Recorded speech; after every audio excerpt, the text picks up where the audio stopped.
Hey everyone, and welcome back to the Deep Dive. Don't forget to hit that like button, subscribe to the channel, and ring that notification bell so you never miss one of our deep dives. Today we're diving into the world of pressure groups in Indian politics. And whether you're a UPSC aspirant or a student or just someone who wants to know how things really work in India, this one's for you. Ever feel like certain groups just have this knack for getting their voices heard even if they aren't a political party? Well, that's where pressure groups come in, and today we're going to unpack how they pull the strings. And joining me today is an expert who can really connect the dots and see the big picture. So let's jump right in. Our sources today are going to give us a deep dive into these powerful players and reveal their strategies, their impact, and even some of their downsides. But first things first, what exactly is a pressure group? Well, it's a group of individuals that band together to push for changes in public policy. They're kind of like a bridge between the people and the government, advocating for specific interests and aiming to influence decisions. Interesting. So they're not political parties, but they can really shape the political landscape. Absolutely. And it's worth noting that the term pressure group actually originated in the US, but these groups exist globally. They're also called interest groups or even vested groups, but it's all the same game. It's all about using their collective power to get things done. Yeah. Now, our sources highlight that India's seen this kind of surge in pressure groups.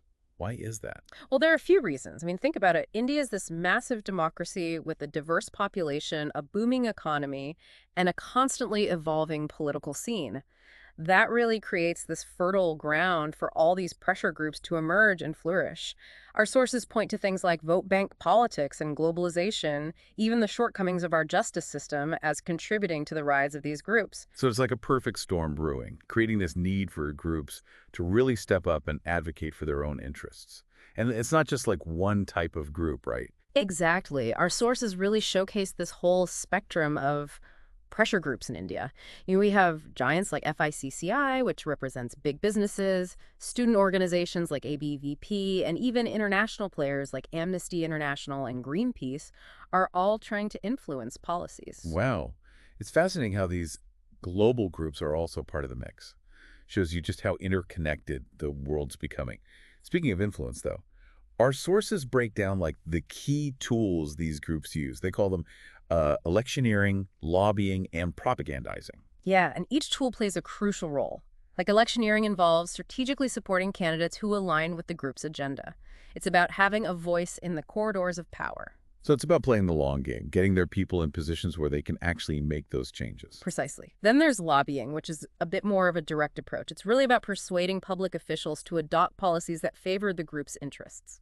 It makes you wonder what goes on behind closed doors when these groups are lobbying, right? Yeah. It's like a whole other world of power and influence. And finally, there's propagandizing, which focuses on shaping public opinion. In a democracy, the government is ultimately accountable to the people. So if a pressure group can sway the public's perception of an issue, it can indirectly influence government policy. Yeah, it's like this subtle art of persuasion, right? Using media campaigns, even social media, to kind of influence people's thoughts and feelings. Now, here's where things get interesting. We've got pressure groups on one side and political parties on the other. How do they relate to each other? Are they friends, foes, or somewhere in between? It's complicated. Sometimes they're allies, working together to achieve shared goals. Other times they clash, especially when their interests diverge. But what's really crucial to remember is that pressure groups are distinct from political parties. They don't field candidates in elections. So they're not vying for like direct political power. Right. Their focus is on specific issues and policies, not on winning seats in parliament. But even without holding office, they can have a huge impact. It's like they're these puppet masters pulling the strings from behind the scenes. In a way, yes. And that's kind of what makes pressure groups so fascinating to study. They represent a different kind of power, a power that operates outside the traditional channels of government. It's almost like this hidden layer of influence, right? Shaping the decisions that affect our lives in ways we might not even realize. But like any powerful force, pressure groups have their pros and cons. They can be forces for good, championing important causes and holding the government accountable. But they can also have downsides, right? Absolutely. One of the concerns highlighted by our sources is this risk of demosclerosis. It's a big word that basically means too many pressure groups, all pushing for their own agendas, can actually paralyze the government and prevent it from making effective decisions. So it's like a traffic jam of interests, with everyone trying to get their way and ultimately no one gets anywhere. And when it comes to India specifically, our sources point out some unique challenges. Apparently, pressure groups here often lack a strong ideological commitment, which can make their actions seem more opportunistic than principled. Right. And there's also this heavy reliance on political patronage. Many groups depend on funding and support from political parties, which can compromise their independence. It's like this tangled web of connections, making it hard to tell where one group's influence ends and another's begins. And let's not forget the issue of tactics. While many pressure groups operate ethically and within the law, some have been known to resort to more questionable methods. It's a reminder that power, even when used for good, can be a double-edged sword. So we've covered a lot of ground here. We've explored the definition, the rise, the tools, the relationship with political parties, and even some of the potential pitfalls of pressure groups in India. But our deep dive is just getting started. Stay tuned as we delve deeper into the specific types of pressure groups operating in India and how they function within the larger political ecosystem. You know, it's amazing how diverse these pressure groups are. It's not just one big blob of influence, it's a whole ecosystem of different players, different goals, different strategies. It really is. Our sources break down these groups into these distinct categories, each with their own flavor. Right. First, we have the institutional interest groups, the ones that are formally organized and often made up of professionals. Okay, so these are groups like the IAS Association or the IPS Association. They're part of the system itself, but they still need to advocate for their own interests. Precisely. And what's interesting is that they usually operate within the established rules and regulations. They're playing the game from the inside. Right. It's like they're saying, hey, we're part of the team, but we also need to make sure our voices are heard. Then we have the associational interest groups. These are the ones that probably come to mind first when you think of pressure groups. Right. Think trade unions, business organizations, civic groups, organized around specific goals and have a more visible presence in public debates. Like FICCI, ASSOCHAM, and even student organizations like ABVP. They're out there lobbying, campaigning, really trying to shape public opinion. Exactly. They're engaging with the system from both inside and outside, trying to push their agenda forward. It's like this multi-pronged approach. Now, what about those groups that aren't as formally structured? Ah, yes, the non-associational interest groups. These are more informal, often based on shared identities like kinship, ethnicity, religion, or social status. Got it. So caste groups, language groups, religious groups, those can have a huge impact, especially in a diverse country like India. Absolutely. Their power really lies in their numbers and their shared identity. They can mobilize support and exert pressure in a way that more structured groups sometimes can't. It's a reminder that influence doesn't always come from a fancy office or a big budget. Sometimes it's about tapping into something much deeper, like a shared sense of belonging. Okay, and then we have the wild card, the economic interest groups. Ah, yes, these are the unpredictable ones, driven by spontaneous actions and often expressing grievances through protests, demonstrations, even riots. They're the ones who say, enough is enough, we need change now. Yeah.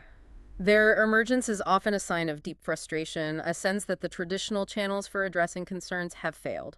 It's a raw, visceral form of pressure, and it can be incredibly effective at grabbing attention and forcing the powers that be to listen.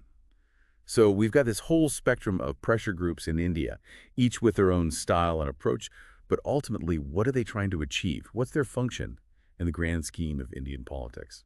At their core, they act as these vital intermediaries between the people and the government. They articulate interests, they shape public opinion, and they influence policy decisions. They're kind of like these megaphones of democracy, amplifying the voices of those who might otherwise go unheard. Right. So for our UPSC aspirants out there, understanding pressure groups is key to understanding how Indian democracy really works. Absolutely. They're a crucial part of the checks and balances system, ensuring that the government remains accountable to the people it serves. And their influence goes beyond just lobbying. Our sources highlight their role in everything from political socialization to legislative processes and even judicial administration. It's like they're woven into the fabric of our political system. And they're really masters at shaping public opinion. They engage in public debates, they run campaigns, they use media to sway the masses to their side. It's not just about winning over politicians, it's about winning over the hearts and minds of the people. Because at the end of the day, in a democracy, the people hold the real power. But as we've seen, this power can be a double-edged sword. While pressure groups can be forces for good, they can also be susceptible to corruption, narrow self-interests, even extremism. Right. The sources definitely don't shy away from those criticisms. Yeah. The risk of demosclerosis is real. Too many groups pushing for their own agendas can lead to gridlock and prevent the government from functioning effectively. It's like everyone's shouting at the same time and no one can hear anything. Yeah, it's a really good point. And Okay. the sources also point out these specific challenges for pressure groups in India, like a lack of internal accountability and transparency. Mm-hmm. It's like they're trying to fix the system while also struggling with their own internal issues. Yeah, it's a work in progress. And there's also the issue of funding. Many groups, especially those working on grassroots issues, struggle to secure enough resources to be truly effective. It's tough to compete with those big players, the ones with deep pockets and powerful connections. But despite all these challenges, there's this sense of optimism in our sources. They suggest that pressure groups in India are still evolving, maturing, finding their place in this complex landscape. It's an exciting time to be studying these groups because they're still writing their story. The question is, will they rise to the occasion? Will they become more transparent, more accountable, more focused on the greater good? That's the million-dollar question. As we head into the final part of our deep dive, we'll explore those questions in more detail. We'll look at specific critiques and evaluations of pressure groups in the Indian context, and we'll examine what the future might hold for these powerful players in the Indian political arena. Stay tuned. All right, welcome back to the deep dive. So, we've talked about the different types of pressure groups in India, their strategies, their impact, but now it's time to get a little critical. Yeah, no system is perfect, All right. and pressure groups are definitely no exception. Right. Our sources dig into some of those key criticisms and areas where these groups could, improve. One thing that keeps coming up is this issue of political commitment.